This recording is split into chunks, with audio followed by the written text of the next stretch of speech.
Good afternoon. Today I am going to start from the history chapter, Rise of Nationalism in Europe. The second unit I will start, the making of nationalism in Europe. How nationalism was made in the Europe. If you look at the map of mid 18th century Europe, you will find that there were no nation states as we have read today. What we know today as Germany, Italy, and Switzerland were divided into kingdoms, duchies, and cantons whose rulers had their autonomous territories. Eastern and Central Europe were under the autocratic monarchies. So that time there was a monarchy system. So Eastern and Central Europe it was under, within the territories of which lived diverse people. They did not see themselves as sharing a collective identity or a common culture.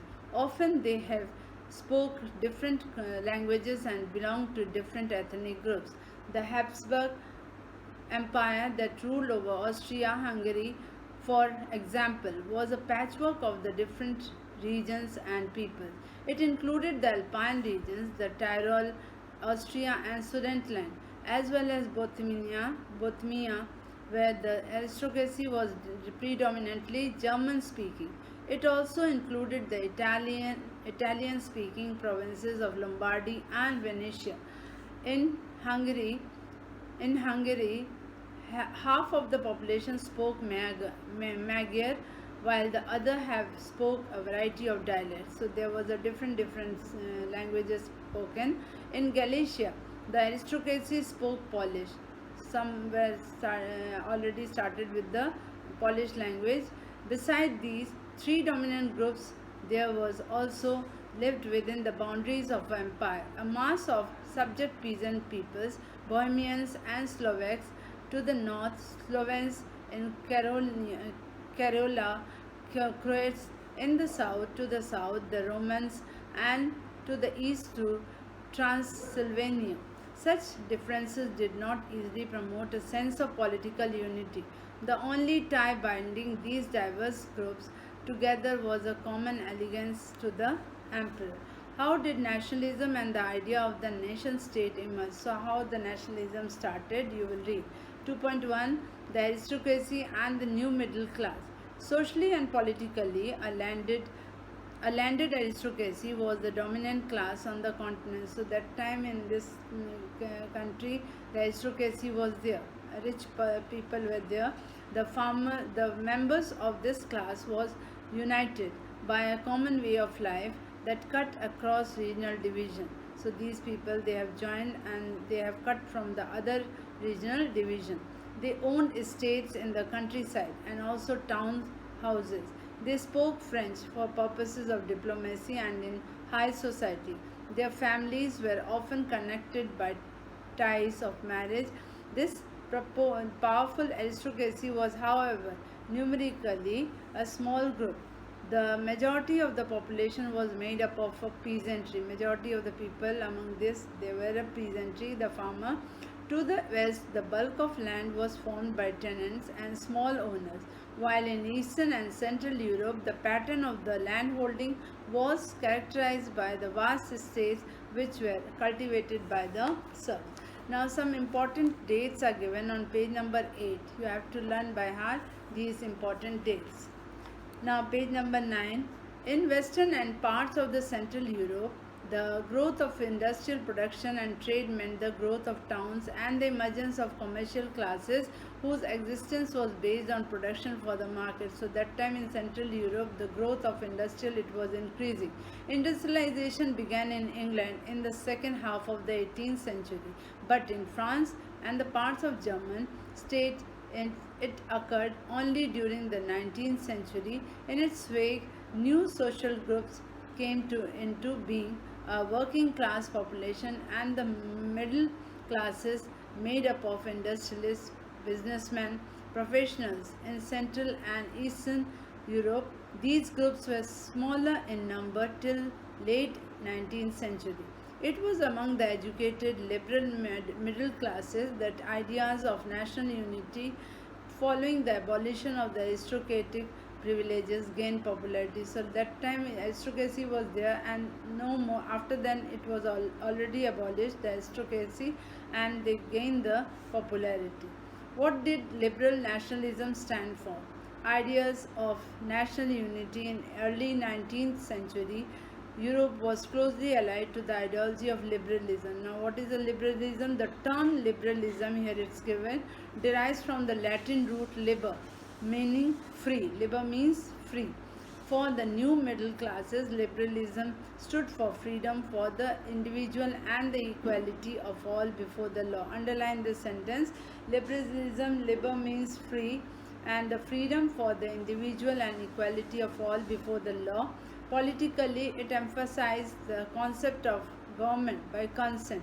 Since the French Revolution, liberalism had stood for the end of the autocracy and clerical privileges. So that time there was a French Revolution, and liberalism was also there just to finish the end of autocracy and the clerical privileges. A constitution and the representative government through parliament. 19th century liberalism also stressed the inviolability of private property. Yet, equality before the law did not necessarily stand for or universal suffrage. Universal suffrage, as you know, the right to give the vote at the age of 18. So here the right to give the vote. You will recall that in revolutionary France, which marked the first political experiment in liberal democracy, the right to vote and to get elected as granted exclusively to property owing men. Men without property and all women were excluded from political rights. Only for a brief period under the Jacobins did all adult males enjoy suffrage. Suffrage means the right to give the vote. However, the Napoleonic Code went back to limited suffrage and reduced the women to the status of a minor, subject to the authority of the fathers and husbands. Throughout the 19th and the 18th, early 20th century, women and non-perpetuate men organized opposition movements demanding equal political rights. So like 19th century, throughout the 19th and the early 18th, 20th century, people were trying to get the equal rights, equal political rights. In the economic sphere, liberalism stood for freedom of markets and the abolition of state-imposed restrictions on the movement of the goods and capital.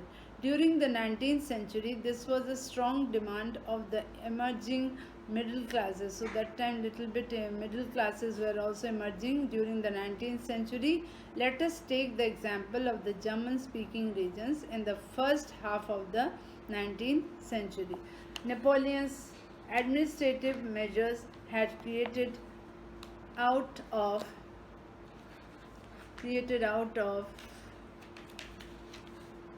countless small principalities, a confederation of the 39 states. Each of these possessed its own currency and weights and measures. A merchant traveling in 1833 from Hamburg to Nuremberg to sell his goods would have had to pass through 11 customs barriers and pay a customs duty of about 5% at each one of them. So like this way, this was the situation how they have to cross the custom barriers. Duties were often levied according to the weights or measurement of the goods, as each region had its own system of weights and measures. This involved time-consuming calculation. The measures of cloth, for example, was a eel. So at that time, the measurement of the cloth was a eel, which is each region stood for a different length. Eel means length. The eel of textile material bought in Frankfurt would get you 54.7 centimeter of cloth, in Mainz 55.1 centimeter, and in Nuremberg 65.6 centimeter, in Freiburg 53.5 centimeter. This was the length, and length means L.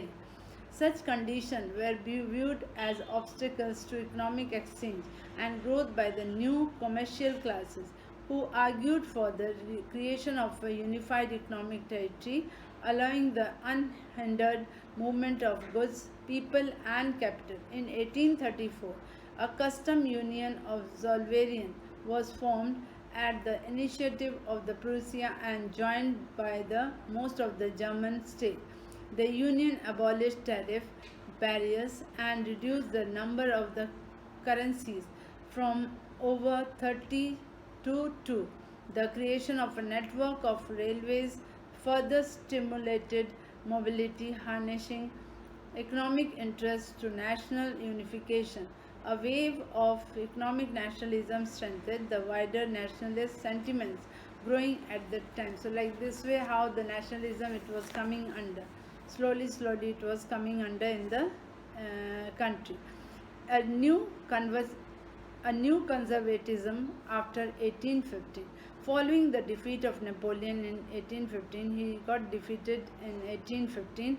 European governments was driven by a spirit of conservatism. Conservatives believed that established traditional institutions of state and society, like the monarchy, the church, social hierarchies, property, and the family, should be preserved.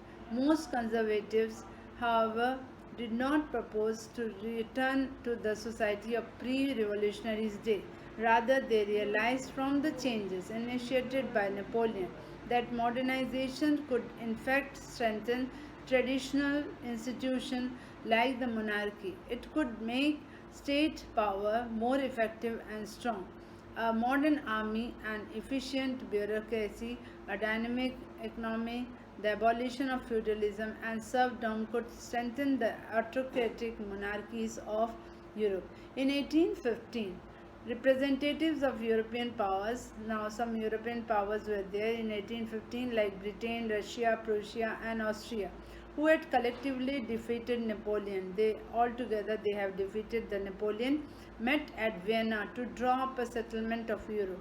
The Congress was the Congress was hosted by the Austrian Chancellor Duke Metternich. The delegates drew up the Treaty of Vienna of 1815 with the object of undoing most of the changes that had come about in Europe during the Napoleonic Wars. The Bourbon dynasty, which had been deposed during the French Revolution, was restored to power. The France lost the territories in its annex under the Napoleon. So, like this way, France lost all the territories under the Napoleon.